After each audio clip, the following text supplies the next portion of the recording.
안녕하세요. 예, 반갑습니다. 이번에 강사를 초청받고 한 달 동안 머릿속에서 이렇게 강의안을 준비했습니다. 그리고 지난주 토요일부터 3일 동안 이제 정리가 됐는데요. 오늘 나누는 내용은 저의 얘기입니다. 그리고 저는 결혼하기 전에 하나님을 만나지 않은 상태였고요. 그러고 나서 이제 하나님을 만나고 제가 정신과 의사였지만 지금은 정신과 의사로서는 활동하고 있지 않습니다. 가족, 부부 상담, 개인 치료 이쪽에 주로 이제 집중하게 됐고요. 그리고 그동안에 제가 배운 지식과 하나님께서 저에게 주신 말씀과 그리고 그동안에 한 3,000쌍 이상 부부를 상담한 그 내용으로 짧은 시간이지만 같이 이렇게 깊이 나눌 수 있는 그런 소중한 시간이 됐으면 좋겠습니다.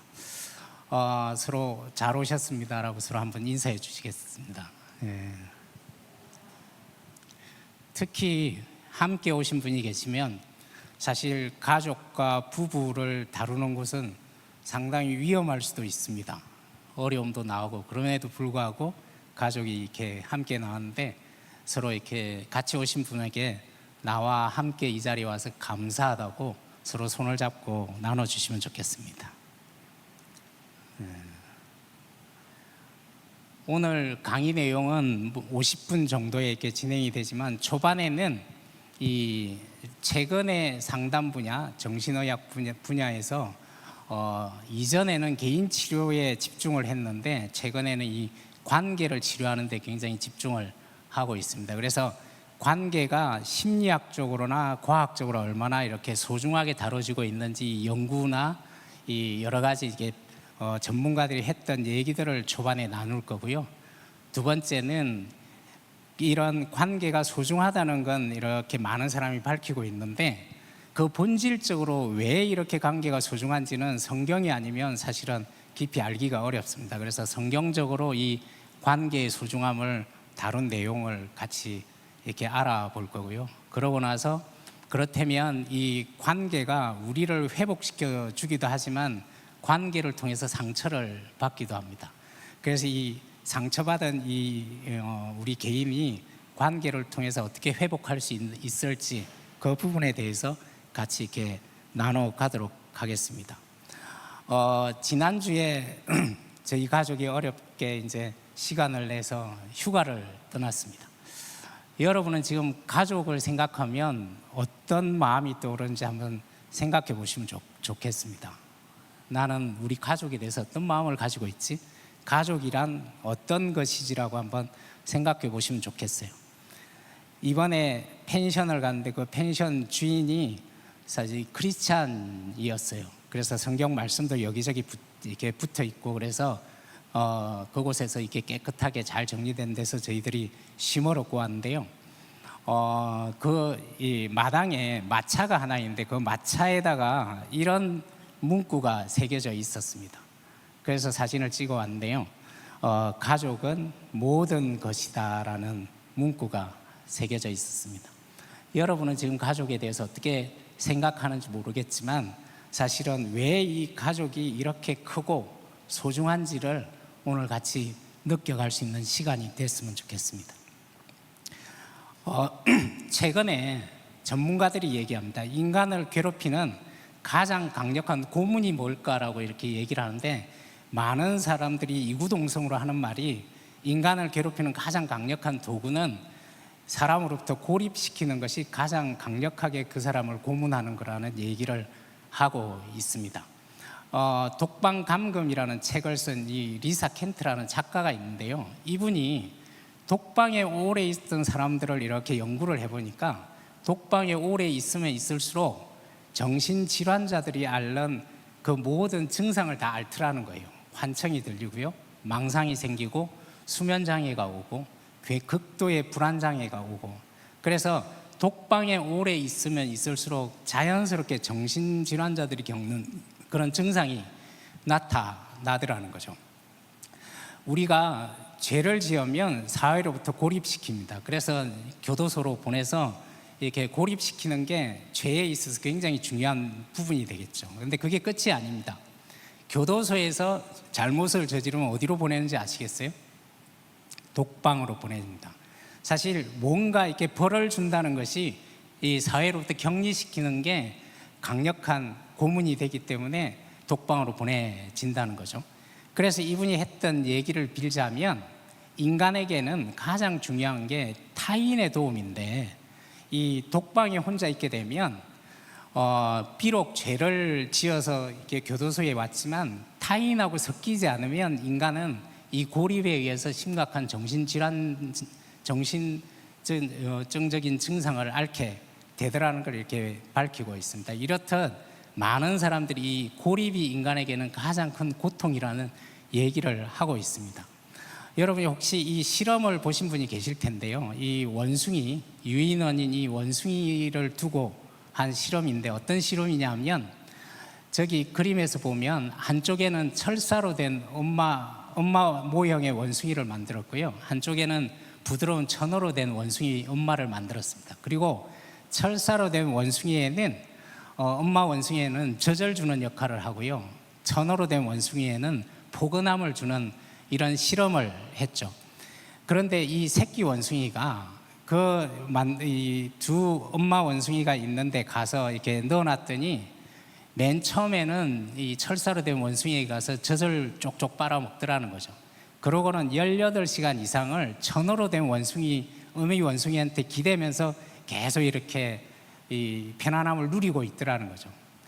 이 실험을 통해서 밝히고 있는 것은 크게 두 가지인데요. 하나는 인간이 내가 애착적으로 안전하다고 느끼는 것은 음식이 아니라 포근함을 줄 때 내가 안전하고 내가 이렇게 행복하다, 이 감정을 느끼는 것은 이 포근함에 의해서 온다는 게 첫 번째 이 실험의 중요한 포인트고요.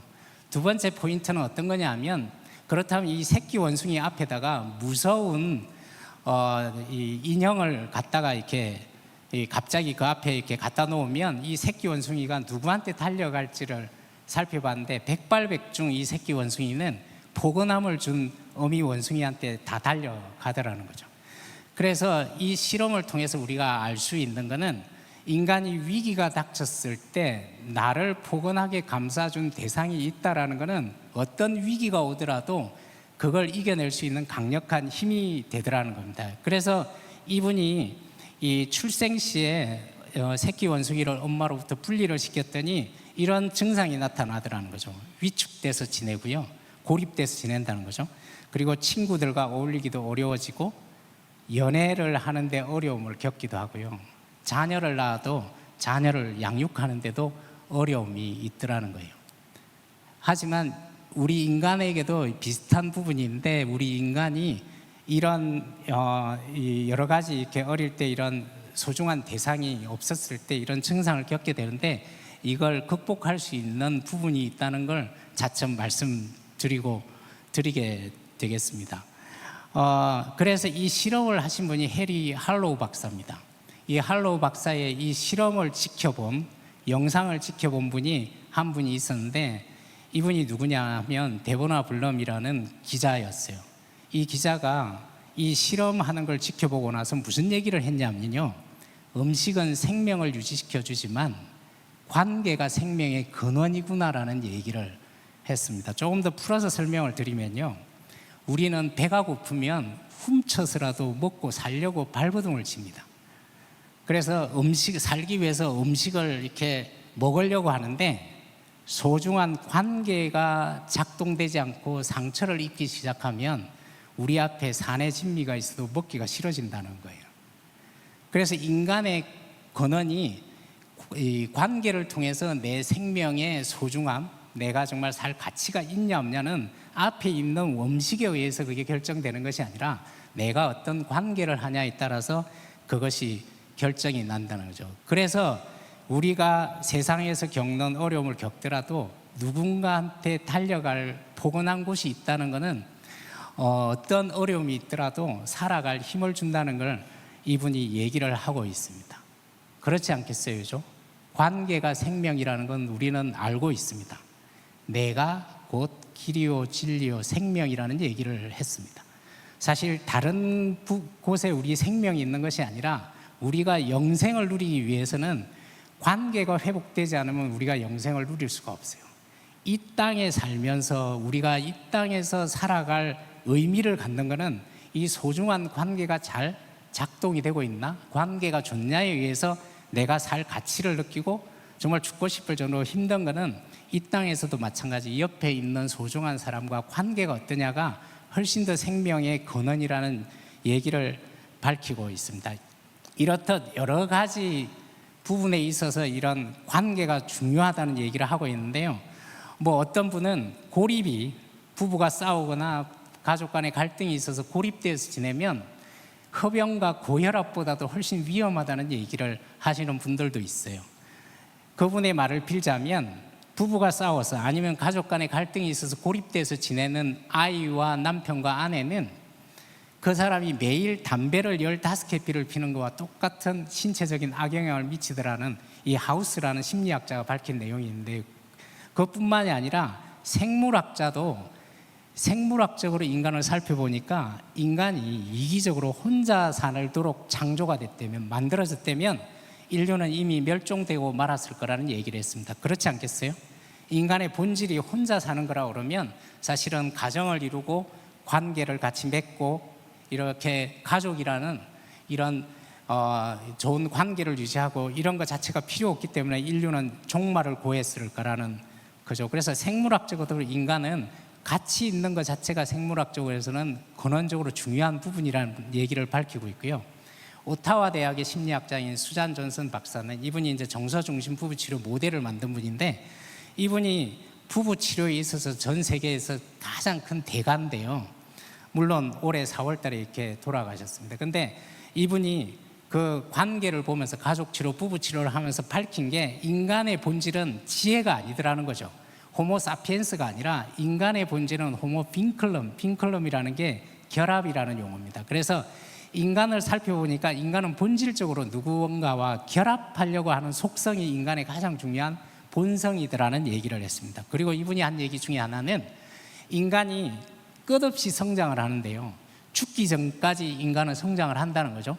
성장을 하는데 언제 성장을 하냐면 소중한 사람과 결합될 때, 연합되는 그 순간에 쭉쭉 성장을 해가더라는 거죠. 그렇다면 우리가 거꾸로 얘기하면 우리 가족이 분리돼 있고 연합에 실패하고 있으면 우리는 정체되거나 퇴행을 할 수 있다라는 거죠. 그래서 우리가 연합을 하기 위해서 애써야 되는 이유는 우리는 끝까지 성장할 수 있다는 겁니다. 우리가 하나님과 연합할 때 우리가 영적으로 성장하듯이 인간관계에서 우리가 결합을 할 때 정서적으로나 신체적으로도 성장이 이게 가속화될 수 있다는 겁니다. 그리고 에드 트로닉이라는 교수가 있는데, 이분도 굉장히 유명하신 분인데, 이분이 인간은 감정을 혼자 처리할 수 없다는 거예요. 누군가와 함께 처리될 때 감정은 처리가 된다라는 얘기를 합니다. 조금 더 풀어서 설명을 드리면요, 인간은 너가 우울증 환자라고 그냥 내버려 두게 되면 절대로 우울증에서 벗어날 수 없다는 거예요.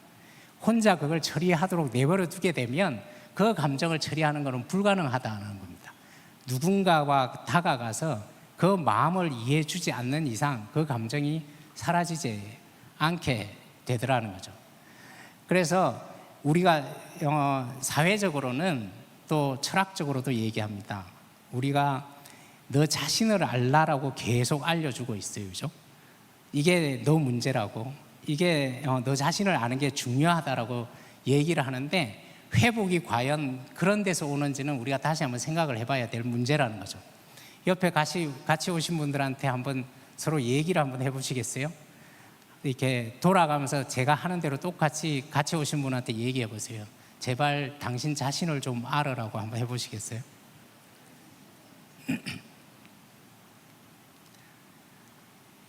그런데 이번에는 다시 조금 다르게 표현할 겁니다.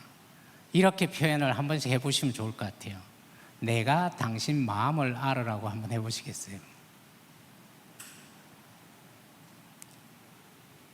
여러분은 앞에 사람을 쫓아가겠습니까? 뒤에 사람을 쫓아가겠습니까?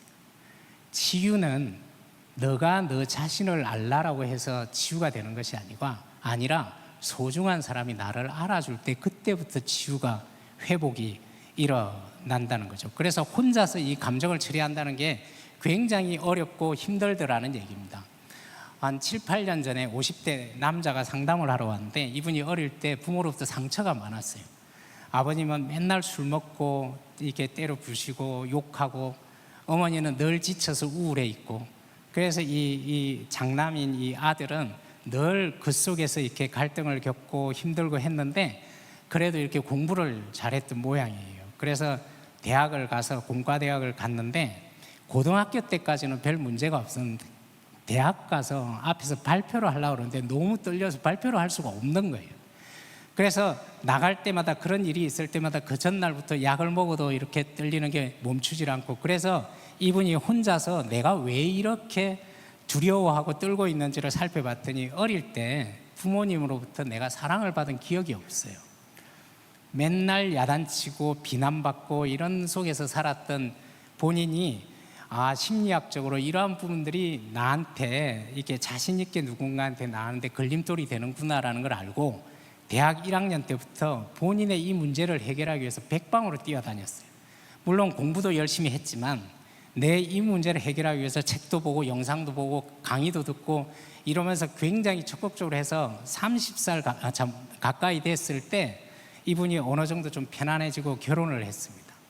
그리고 사회적으로 성공도 했어요. 경제적으로도 어느 정도 이렇게 안정적으로 됐고, 그런데 50대 중반이 됐는데 그 힘들게 했던 아버님이 돌아가시게 된 거예요.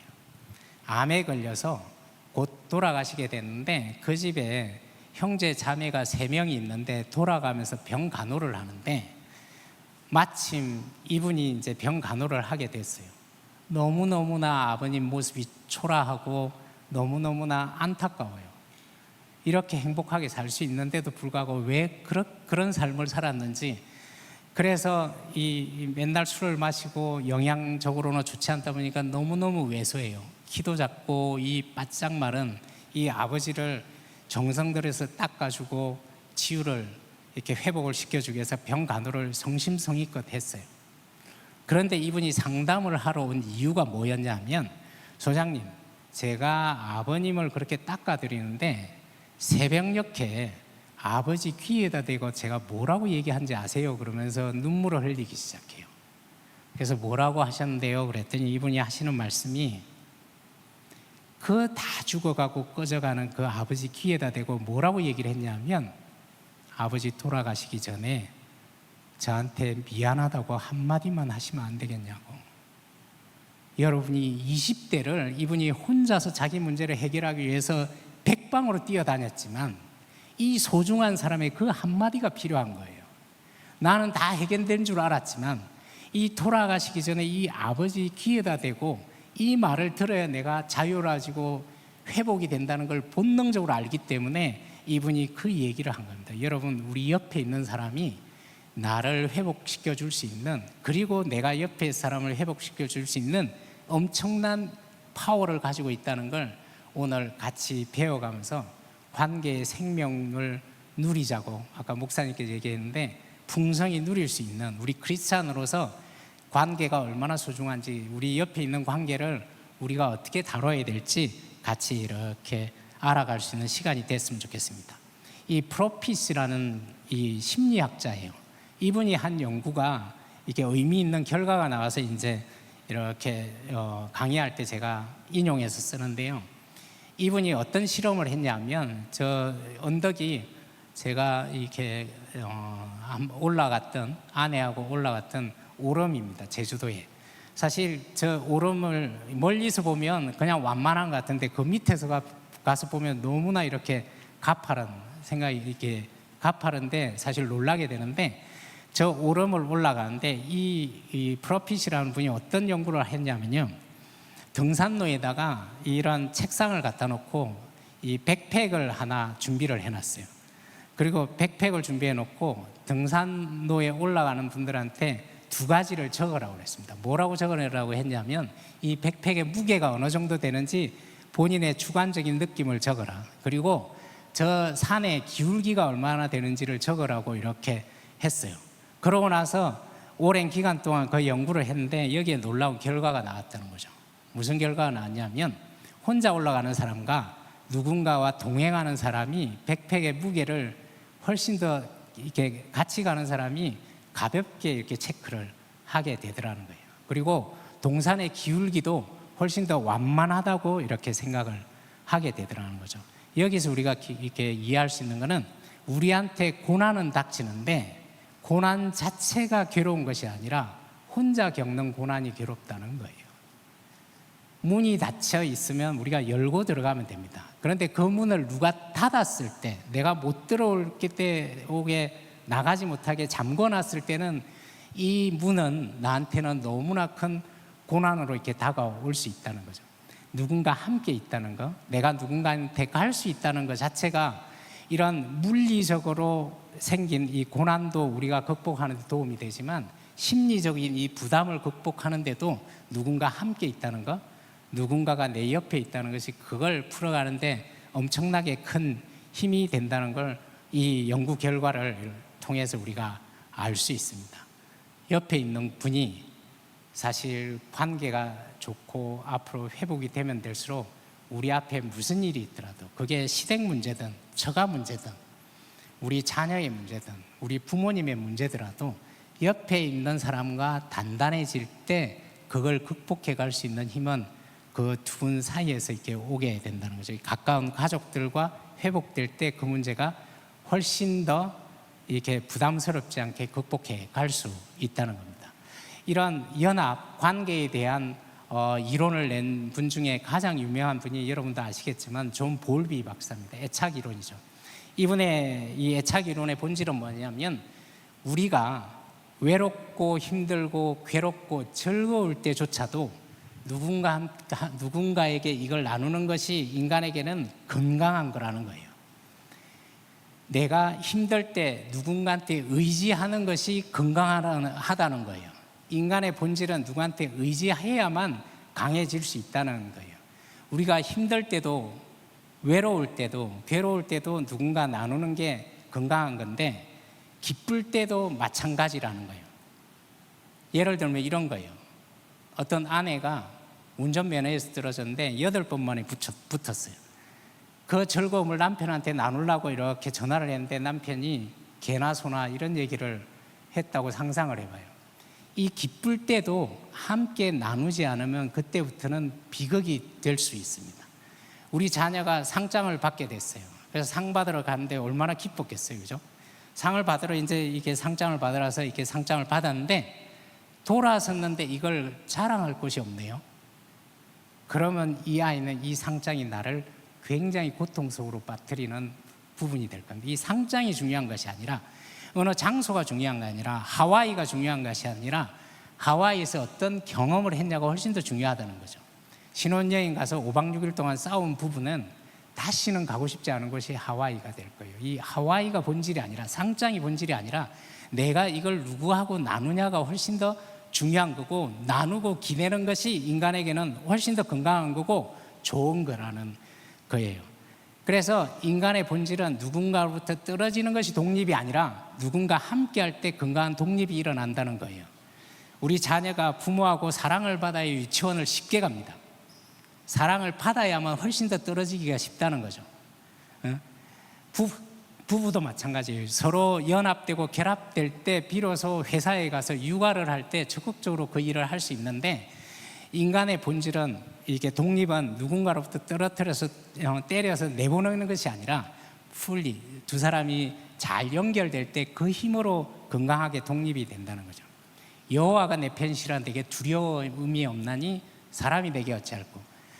인간관계에서 힘들더라도 하나님이 내 편이고 이 단단하게 연결되어 있으면 인간관계에서 나오는 여러 가지 어려움을 극복할 수 있듯이 누군가가 내 편이라는 소중한 사람이 내 편이라는 이 믿음, 이 신뢰는 내가 세상을 나아갈 수 있는 가장 강력한 힘이 된다는 거죠. 유치원을 가고 학교를 가고 회사를 가고 하는데 독립은 단단하게 결합될 때 비로소 건강하게 이 부분이 일어날 수 있다는 겁니다. 이렇듯 많은 부분에서 이 관계가 소중하다, 관계가 이렇게 없어지게 되면 죽고 싶을 정도로 괴롭다 이런 얘기들을 계속 밝히고 있는데 왜 본질적으로 왜 그런지에 대해서는 밝힐 수가 없어요. 그 부분에 대해서 성경을 통해서 우리가 알아갈 수 있었으면 좋겠습니다. 이 핀이라는 심리학자도 의존 역설이라고 얘기했는데, 의존을 했는데 역설적으로 독립이 되더라는 이 개념입니다.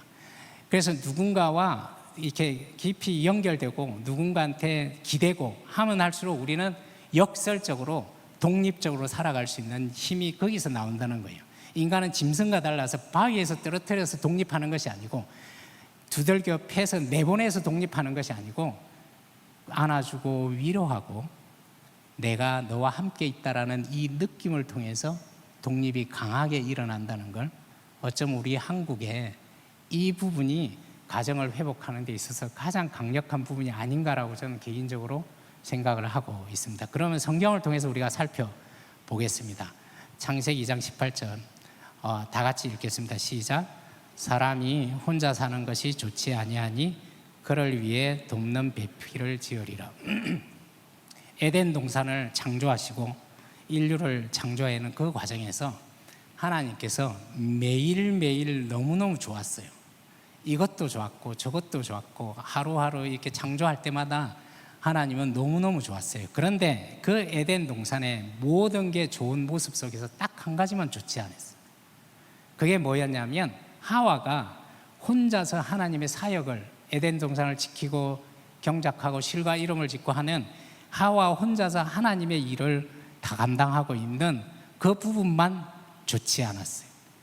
그래서 인간에게 하나님께서 우리에게 창조적으로 말씀하고 계십니다. 모든 게 다 좋지만 가장 좋지 않은 것은 혼자 되는 것, 혼자 사는 것이 인간에게는 가장 좋지 않다는 거죠. 그래서 관계를 만드셨습니다.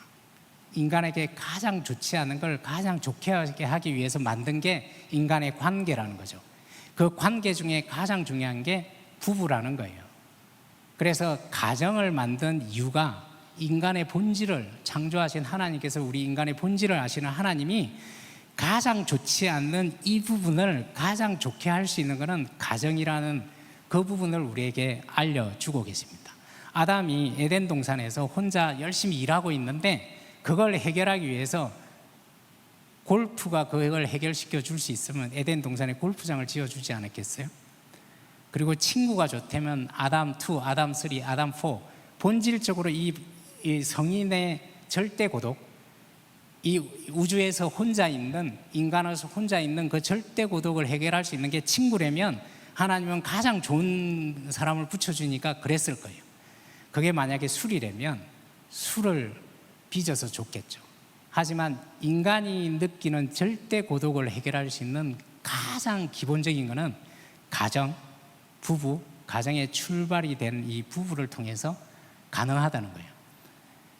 제가 하나님을 만나고 나서 이 말씀들을 묵상을 하면서 하나님께서 왜 죄짓기 전에 만든 관계가 부부 관계밖에 없을까라는 상상을 하면서 이 부부가 얼마나 큰지, 이 관계가 얼마나 큰지, 이 절대 고독을 해결할 수 있는 이 부분이 얼마나 중요한지, 이 가정이 얼마나 중요한지에 대해서 생각을 하게 됩니다. 그래서 이 관계를 만든 가장 큰 이유는 본능적으로, 본질적으로 인간은 혼자 있는 게 좋지 않기 때문에 창조하신 하나님께서 만든 겁니다. 그래서 앞부분에 설명된 부분은 이 현상, 이 본질을 설명하기 위한 현상에 불과한 것이, 본질적으로는 하나님께서 성경적으로 우리에게 얘기하고 있습니다. 관계가 있을 때 비로소 우리는 살아갈 힘을 얻고 절대 고독을 해결할 수 있는 힘은 거기에서 나온다는 거겠죠. 그래서 가정을 만든 이유가 여기에 있습니다. 가장 절대적으로 힘들고 할 때 가정을 통해서 이 부분을 회복할 수 있다는 거죠. 그리고 고립은 가장 좋지 않아요. 에덴 동산의 그 창조된 그 아름다운 곳에서도 가장 좋지 않은 것은 고립이라는 거예요. 혼자 있게 된다는 게 고립이라는 거예요. 우리가 결혼을 해서 가정을 이루고 우리 자녀가 이루었을 때 이 고립된다는 게 얼마나 가슴 아픈지, 그걸 문을 열기 위해서 이렇게 다가가는 게 정말 얼마나 소중한 건지를 저도 이렇게 많은 경험을 하게 됩니다. 이 고립이라는 게 우리가 해결해야 될 과제인데, 그 해결할 수 있는 것은 가까운 사람과의 관계를 통해서 그게 가능하다는 거다. 그렇다면 하나님께서 이렇게 가정을 지어 주셨는데, 외롭지 않게 만들기 위해서 지어 주셨는데, 그러면 우리가 해야 될 가정의 목표가 뭐냐면 부모를 떠나 아내와 연합하는 겁니다. 부모를 떠나 아내와 연합한다는 게 부모를 떠나라는 게 본질이 아니에요. 여기에서 이렇게 본질은 결혼은, 제가 기독교적으로 크리스찬의 결혼은 다른 의미로 이렇게 봐서는 우선순위를 바꾸는 거라고 생각을 하시면 됩니다. 그게 뭐냐면 부모를 떠나라는 거는 결혼하기 전에는 부모와 연결되어 있으라는 거예요. 부모와 연합되어 있으라는 겁니다. 그래서 그 사랑을 듬뿍 받고 결혼하게 되면 부부와 연합하는 우선순위가 바뀌는 사건이라고 생각을 하시면 됩니다. 근데 여기에 놀라운 비밀이 있습니다. 조금 이따 그 설명을 하고요. 두 번째, 우선순위가 결혼 전에는 부모고 결혼하게 되면 부부가 우선순위가 돼야 된다는 게 이 말씀의 요지이고요. 두 번째 우선순위는 뭐냐면 연합이 우선순위라는 거예요. 여러분, 성공이 우선순위가 아닙니다. 공부가 우선순위가 아니에요. 연합, 재물이 우선순위가 아닙니다. 연합이 되지 않은 채 재물을 얻어도 지옥처럼 살아가는 사람들이 너무나 많아요. 싸우지 않고 이혼하는 가정이 너무나 많아요. 연합되지 않았을 때 이 좋은 걸 누리면서도 우리는 본질을 놓쳐버렸기 때문에, 가정의 본질을 놓쳐서 사실은 많은 걸 잃었음에도 불구하고, 가족이 많은데도 불구하고 너무나 외롭게 살아가는 시대에 우리가 살고 있습니다. 27살 청년이 상담을 하러 왔는데 이 가정은 어릴 때부터 부유했어요. 그래서 정말 한국에서 내놓으라는 굉장히 좋은 아파트에 오랫동안 살고 있었어요. 어릴 때부터 살았어요. 그런데 부모님이 맨날 싸웠어요. 서로가 갈등하고 내 공이다, 내 공이다 이러면서 이렇게 서로 싸우고 있는데, 이 27살 청년이 상담을 하러 와서 무슨 얘기를 했냐면요, 소장님, 저는 27년 동안 지붕 없는 집에서 보호받지 못하고 산 것 같아요.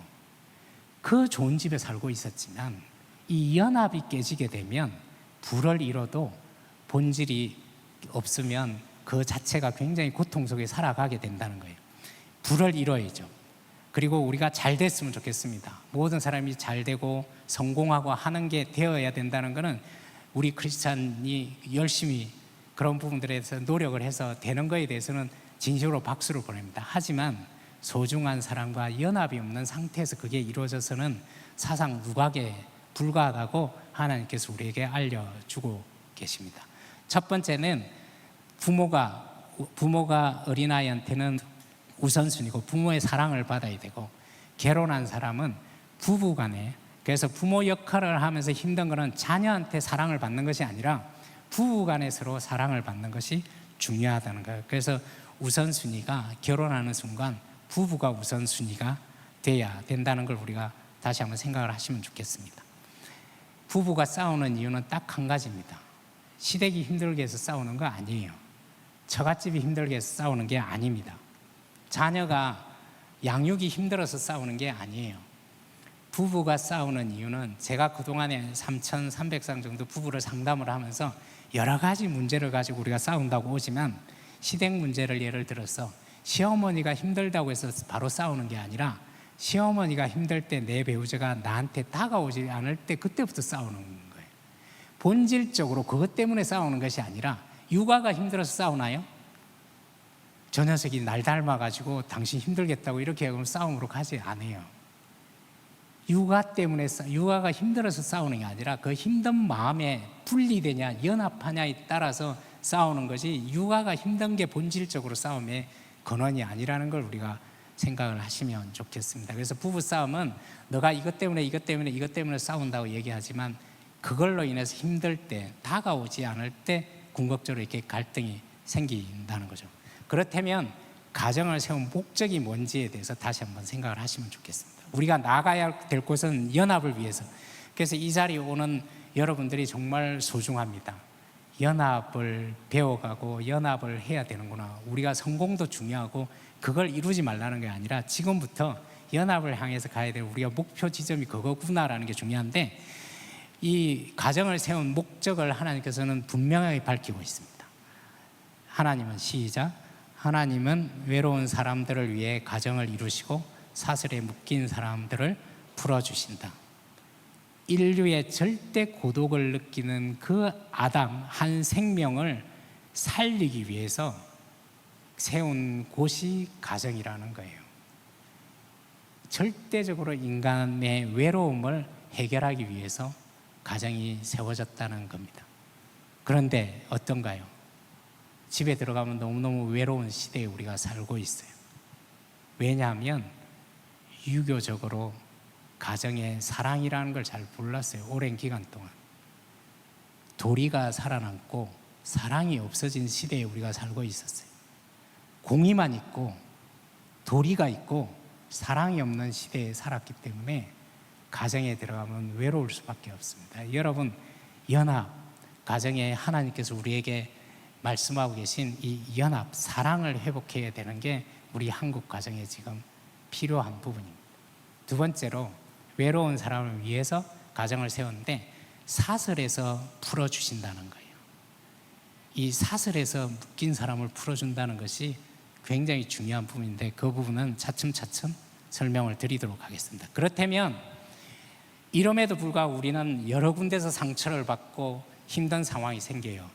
크리스찬의 이 관계가 생명력을 유지하기 위해서, 회복하기 위해서 우리가 생각을 해야 될 부분이 뭔지 다시 한번 정리를 하도록 하겠습니다. 첫 번째는 우선순위를 바로 세워야 됩니다. 부모님을 미워하라는 것이 아니라 부부의 사랑이 우선순위라는 걸 우리가 결혼하면 그 부분을 세워줘야 된다는 거예요. 우리 자녀들이 우리 품에서 떠날 때, 그래서 결혼을 할 때 우선순위가 두 사람이라는 걸 알려줘야 된다는 거죠. 두 사람이 단단해지고, 부모를 미워하라는 것이 아니라 두 사람이 단단해질 때 비로소 질서가 잡히고 부모님께도 잘할 수 있고, 과거에 우리 전통적인 결혼에 있어서 중요한 효도의 개념이 뭐냐면 아들과 며느리가 시부모한테 잘하는 것이 전통적인 우리 효도의 개념이에요. 하지만 기독교의 효도의 개념은 부부가 연합해서 시부모님과 장인장모한테 잘하는 게 사실은 기독교적인 효도의 개념이에요. 부부가 연합되는 게, 부모한테 잘하는 부분이 본질이 아니라 부부가 연합해서 부모님께도 효도하고 양가히 잘하는 이 부분이 굉장히 중요하다는 거죠. 그래서 우선순위, 첫 번째는 결혼 전에는 부모의 사랑, 가장 우선순위인 부모의 사랑을 잘 받고, 결혼하게 되면 부부 간의 사랑, 단단해져야 된다는 걸, 이 우선순위를 바꾸는 것이 결혼인데 여기에 놀라운 비밀이 있습니다.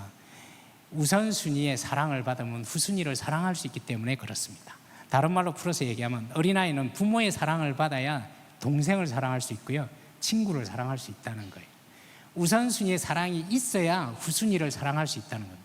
그러면 결혼하고 나서 부부라는 우선순위의 사랑이 회복되면 후순위인 시부모님과 장인장모 사랑하기는 굉장히 쉽습니다. 본질적으로 부부라는 우선순위가 회복되면 주변을 챙길 수 있는 힘이 굉장히 커진다는 거예요. 그저께 상담했던 부부가 얘기를 합니다. 남편하고 관계가 좋아지게 되면서 그동안에 시어머니 홀어머니가 됐는데 거기를 챙기고 싶은 마음이 없었는데 남편하고 사이가 좋아지면서 본인이 전화를 하고 있다고, 잘 계시냐고 이 전화를 하게 되는 게, 본질적으로 우리 두 사람이 회복되면 주변을 챙길 수 있는 힘이 생기는 거예요. 부모님을 미워하라는 것이 아니라 사랑을 회복하라는 것, 이 부분이 우리에게 필요한 부분이라는 거죠.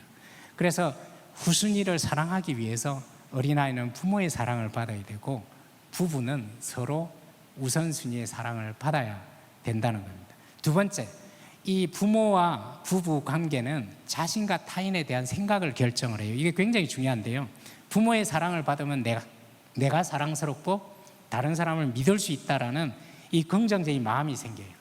그런데 이게 지속적으로 가는 것이 아니라 부부 간의 갈등이 생기기 시작하면, 어릴 때 아무리 사랑을 많이 받아도 지금 사랑의 우선순위가 망가지기 시작하면 내가 못난 것 같고 다른 사람을 믿을 수가 없어요.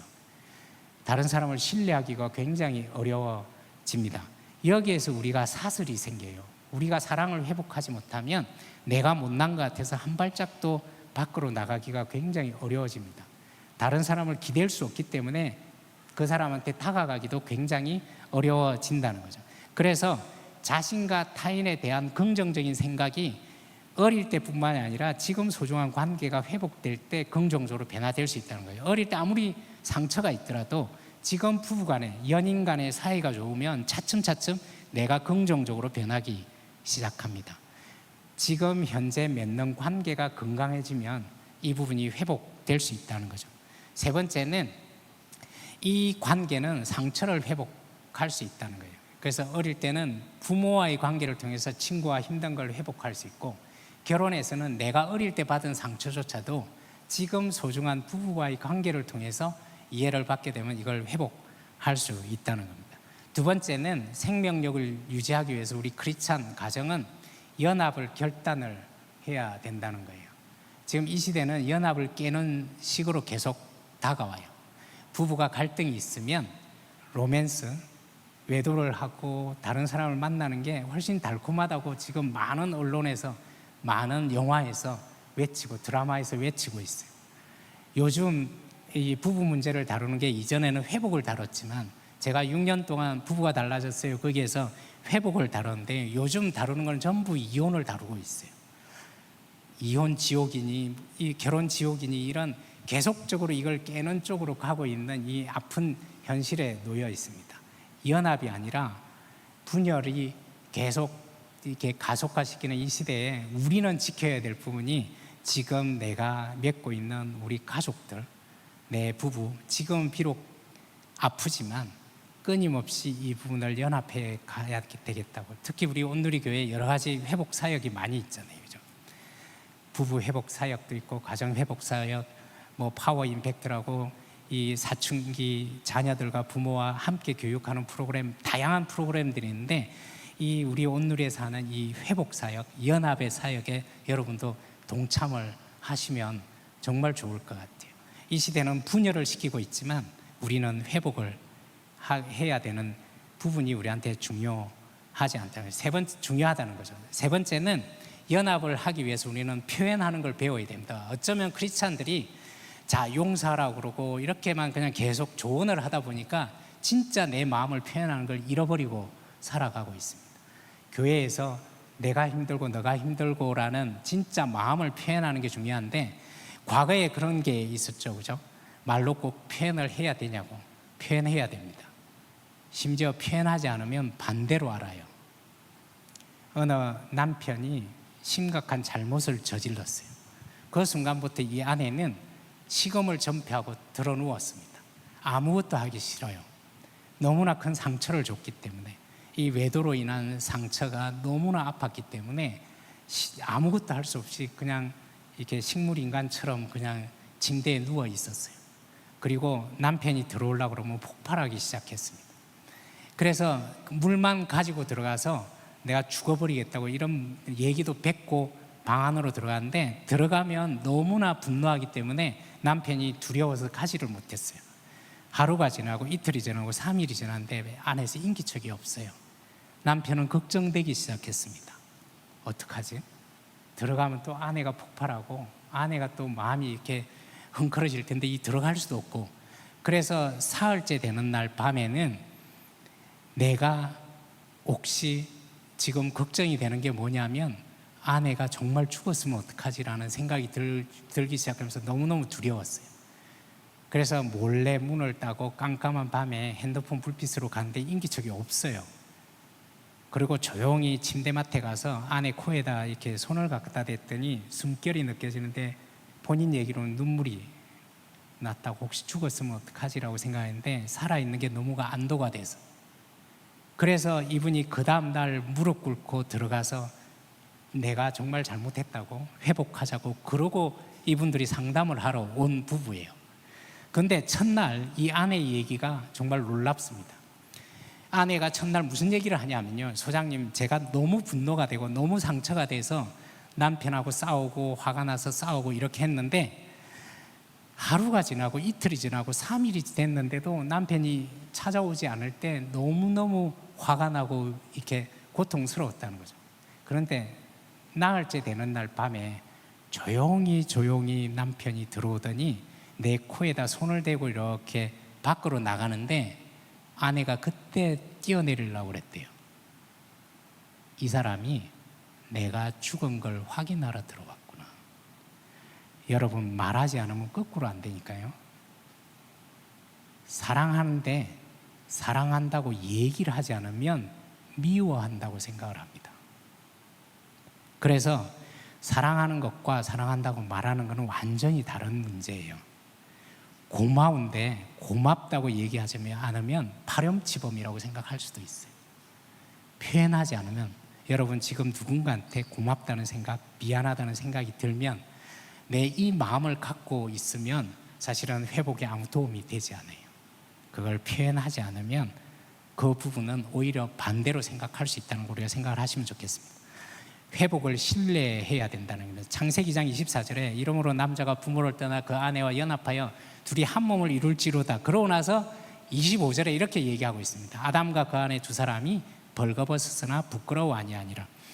하나님께서 제가 정신과 의사를 그만두고 이 상담 쪽으로 가기 시작하면서 저에게 주신 말씀입니다. 너가 앞으로 상담사가 되려면 이 말씀을 놓치지 않아야 된다고. 부부가 서로 너무나 심각한 잘못을 저지르면 회복되지 않는다는 생각에 자포자기하고 지냅니다. 오히려 내가 크게 잘못했는데도 오히려 그게 회복되지 않는다고 더 강팍해지는 사람도 있어요. 사람들은 우리 부부관계가 악화되고 가정이 악화되면 회복되지 않는다고 그 속에 갇혀 있습니다. 큰 잘못을 저지르면 이게 회복될 수 있을 거라고 낭망하고 오히려 더 강팍해지는 시대에 살고 있어요. 하지만 하나님께서 상담사인 저한테 하신 말씀이 이 말씀입니다. 너 앞에 어떤 사람, 어떤 개인이 찾아오고 어떤 부부가 찾아오더라도 그 사람들이 진심으로 벌거벗고 서로에게 다가가면 부끄러워지지 않으니 너는 한 생명 한 부부도 포기하지 말라고. 제가 그동안에 이렇게 만나면서 정말 이혼하라는 얘기를 한 부부도 한 적이 없어요.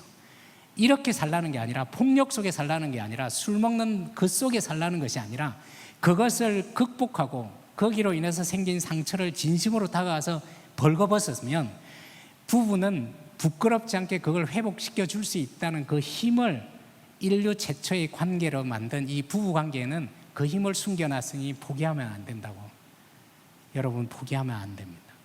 가까이 있는 사람 한 관계도 우리가 포기하면 안 돼요. 우리가 다가가서 진심으로 다가가기 시작하면 부끄럽지 않게 그 부분을 회복할 수 있다는 거예요. 그런데 회복을 방해하는 시대에 우리가 살고 있어요.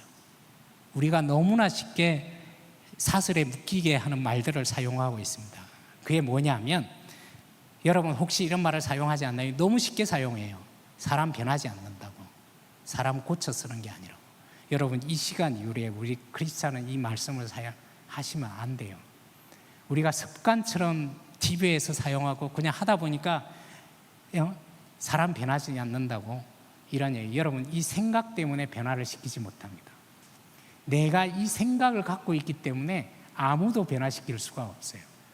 여러분, 분명히 알아야 됩니다. 하나님께서는 모든 사람이 변화될 수 있고 죄인도 변화될 수 있다고 그렇게 창조를 했는데, 우리가 제한을 하기 시작합니다. 사람 변하지 않는다고. 사람 변하지 않는다. 그래서 인간은 지혜가 본질이 아닌 거예요. 내가 생각하는 게 지혜라고, 사피엔스 아니라는 거죠. 연합하게 되면 그거 다 해결될 수 있다는 거예요. 연합이 본질이기 때문에 그렇습니다. 너무나 쉽게 하루에도 TV를 보면 수십 번 드라마에서도 그런 얘기를 해요. 사람 변하지 않는다고. 하나님, 우리는 이 속으면 안 됩니다. 사람은 끊임없이 변해요. 지금도 변합니다. 어떻게? 악해지든지 순해지든지 그 자리에 있지 않아요. 사람은 끊임없이 변합니다. 그곳에 정체되어 있지 않아요. 그런데 이 변화를 시킬 수 있는 힘은 혼자서가 아니라 사랑의 관계만 이걸 긍정적으로 변화시킬 수 있다는 거예요. 가장 소중한 관계만이 그걸 변화시킬 수 있다는 거예요. 가장 하는 사람이 다가가서 연합될 때 그게 변화될 수 있다는 거예요. 여러분, 가족이 한자리에서 그냥 밥 먹으면서 시덥잖은 얘기하는 게 얼마나 아름다운지를 알아야 됩니다.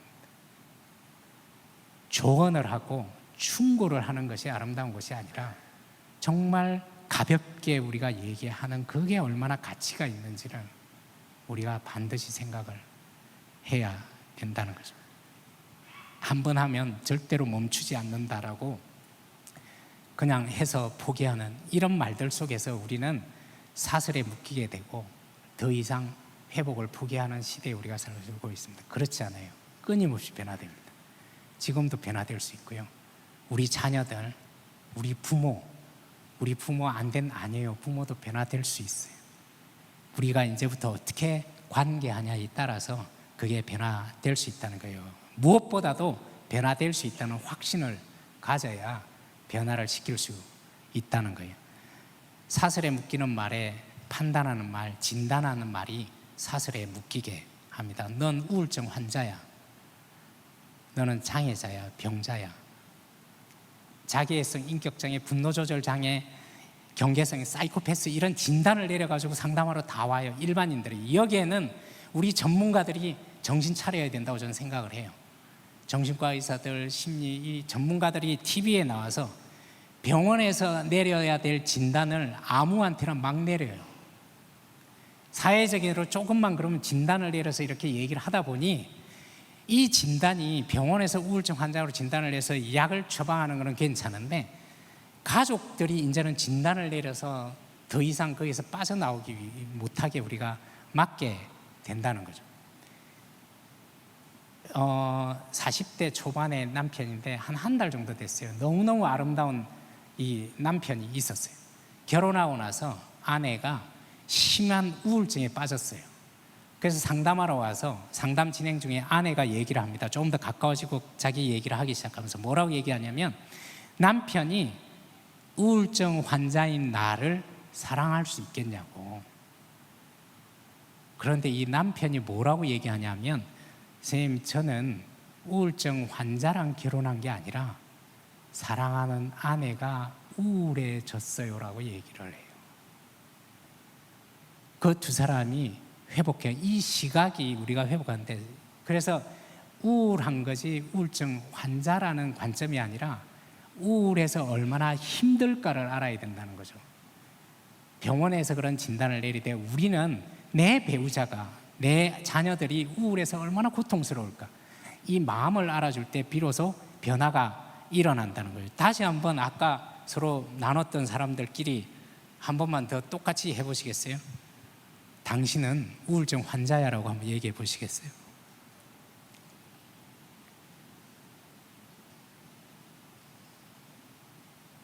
자, 다시 한번 이렇게 얘기할 거예요. 당신 우울한 마음 내가 알아. 힘들지라고 한번 해보세요.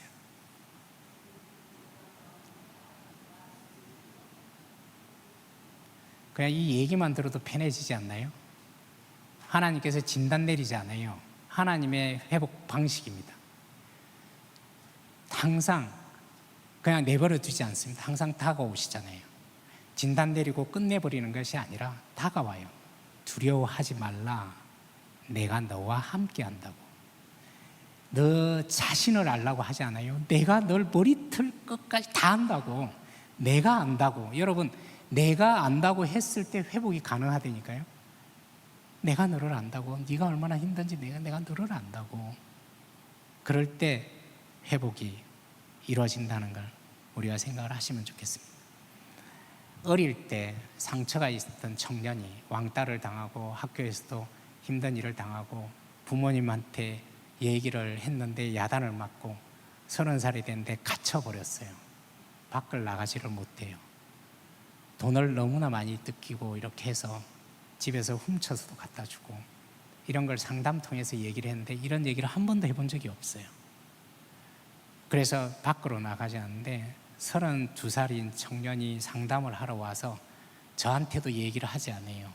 하지만 누구를 믿을 수 있겠어요? 그런데 조금씩 얘기를 하면서 무슨 얘기를 하냐면 나는 병신이라고, 나는 등신이라고, 30살이 됐는데 밖으로 나가지도 못하는 나는 바보라고. 아니에요. 밖에서 너를 환영해 준 적이 없는데, 왕따 당하고 때리고 했는데 밖으로 나가지 않는 게 정상이라고. 네가 잘못된 게 아니라고. 여러분, 로저스라는 상담사가 있는데 이분이 얘기합니다. 그 사람의 처한 경험을 그대로 이해받아야만 인간은 변화된다고. 너가 그랬기 때문에 못 나가는 거지. 어느 엄마가 자녀가 자살을 시도를 해서 정신병원에 입원을 했어요. 그때부터 밤에 목에 넘어가지 않아요. 아무것도 먹을 수 없고 그냥 누워 있어요. 아무것도 하지 못하고 무기력해졌어요. 근데 친구가 와서 얘기합니다. 너가 이러면 안 된다고, 네가 잘못됐다고, 네가 먹어야지, 이렇게 얘기를 하는데 하나도 넘어가지 않아요. 그런데 친구가 네가 정신을 차리고 있어야 다음에 얘를 살릴 거 아니냐고 이렇게 얘기를 했는데 자기는 아무것도 할 수 없어요.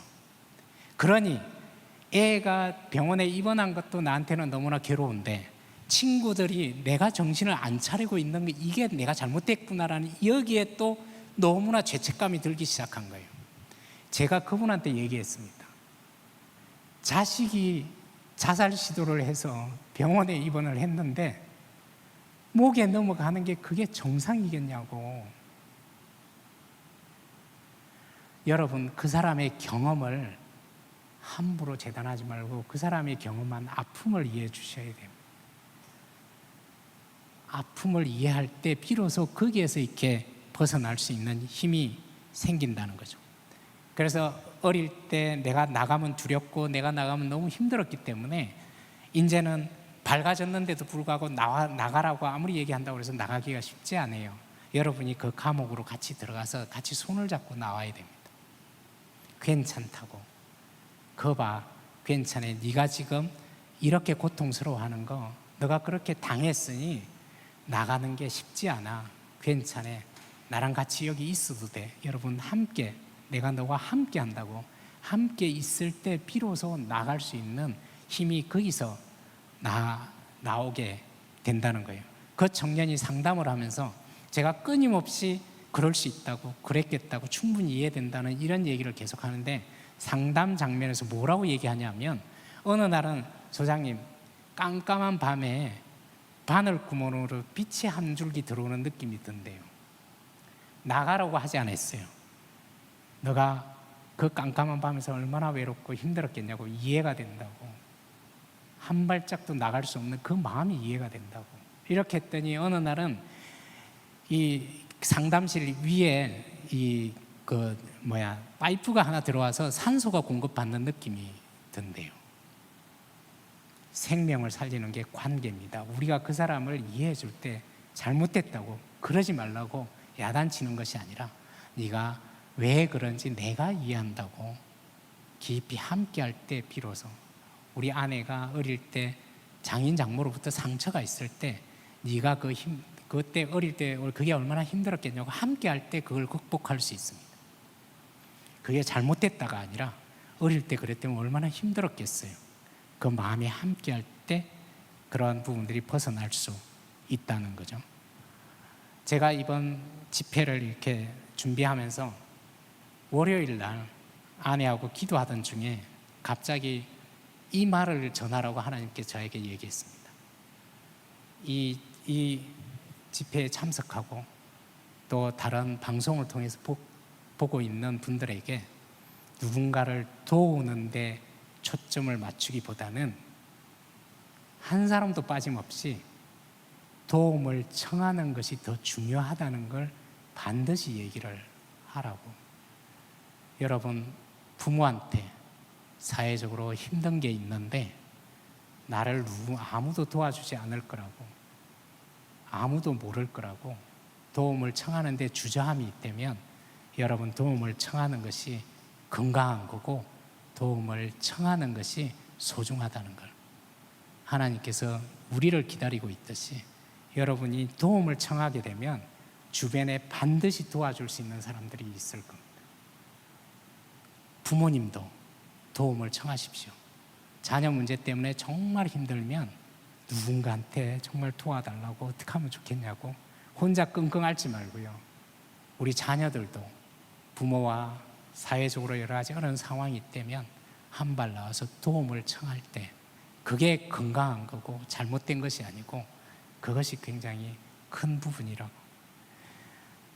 요청하면 도움을 받을 수 있다라는 그 얘기를 하라고 그날 제가 아내를 부둥켜 안고 울었습니다. 이 말씀을 저한테 줬을 때 이것이 중요하구나. 저도 마찬가지예요. 저도 도움을 청하러 나가야 되고, 여기 오신 모든 분들 도움을 청하는 것이 건강한 거라는 걸, 혹시 조금이라도 힘든 부분이 있으면 도움을 혼자서 끙끙 앓지 마시고요, 주변에 진심으로 도와줄 수 있는 분들이 생각해 보면 있을 겁니다. 장수가 있을 거예요.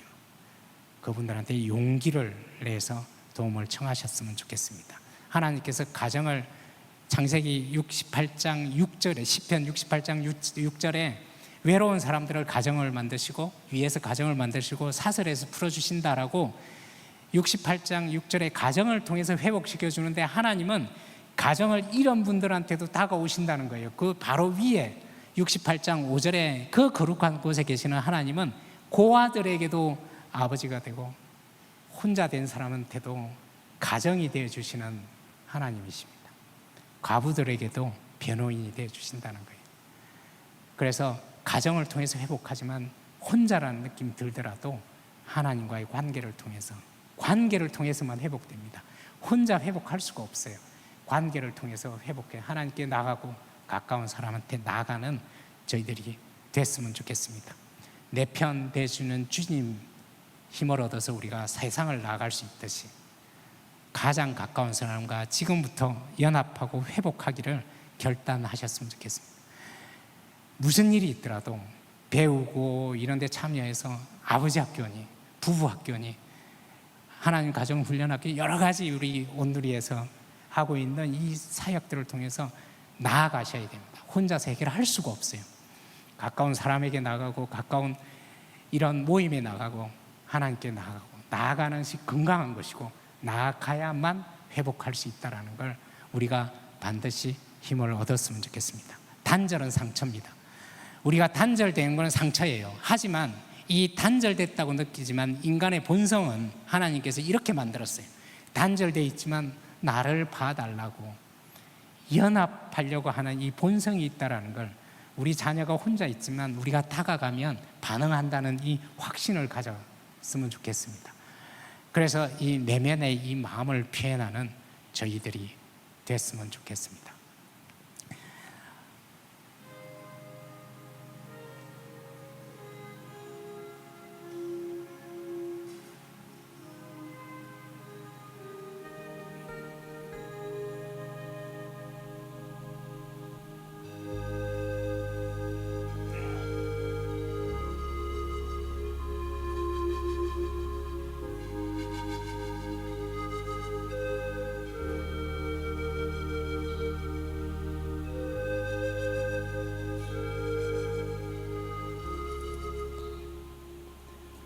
회복될 수 있습니다. 혼자서 지금까지 한 방식이 아니라 다른 방식을 사용했을 때 회복될 수 있을 겁니다. 오늘 용기를 내서 이 자리에 오셨는데, 제가 오늘 이 집회를 준비하면서 끊임없이 불렀던 찬양이 있습니다. 저희 온누리 교회에 같이 찬양을 했으면 좋겠다라고 해서 준비를 했습니다. 같이 찬양을 하면 좋겠습니다.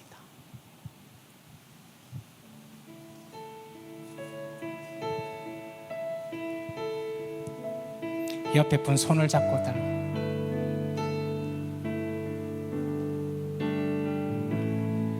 그대 폭풍 속을 걷고 있을 때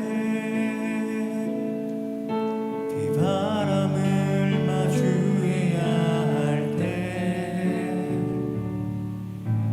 불빛조차 보이지 않아도 그대 혼자 걷지 않을 거예요. 그대 폭풍 속을 걷고 있을 때 비바람을 마주해야 할 때 불빛조차 보이지 않아도 그대 혼자 걷지